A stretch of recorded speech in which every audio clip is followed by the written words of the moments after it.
ہوائیں عشق چلی، ختم ہوئی نفرت دل کی، بانٹ رہے ہیں پیار سبھی، سحری ہو یا افطاری، اللہ تیرا ہے احسان، ایک ہوئے سارے انسان، سج گئے گھر گھر دسترخوان، نور رمضان، نور رمضان۔ الحمدللہ رب العالمین والصلاة والسلام علی رسول اللہ صلی اللہ علیہ وسلم۔ قال اللہ سبحانہ وتعالی فی القرآن المجید شہر رمضان الذی انزل فیہ القرآن، صدق اللہ العظیم۔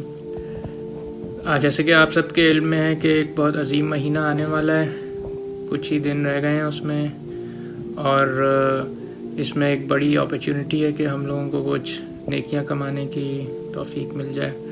تو بس اسی سلسلے میں اگلا بیان ہے کہ اس کی تیاری ہم کس طرح سے کریں۔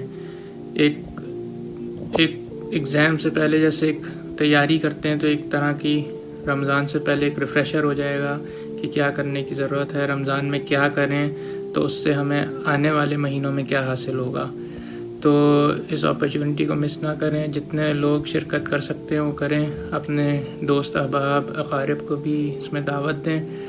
خاص طور پہ اردو بولنے والے پاکستانی کمیونٹی جو ہے وہ کوشش کرے کہ اللہ سبحانہ و تعالیٰ کے لیے تھوڑا ٹائم نکالیں، 1-1.5 گھنٹہ، اور مسجد میں باقاعدہ شرکت کریں۔ جو باقاعدہ شرکت کی بات ہوتی ہے وہ الگ ہوتی ہے، تو زیادہ سے زیادہ مسجد میں آئیں، مسجد عبیسیہ میں آئیں، اور جن کا واقعی کوئی عذر ہے وہ نہیں آ سکتے کی وجہ سے تو یوٹیوب پہ آئے گا ہی، انشاءاللہ وہ وہاں پہ دیکھ لیں تو بہت مفید ہوگا، انشاءاللہ فائدہ ہوگا۔ وما علینا الا البلاغ۔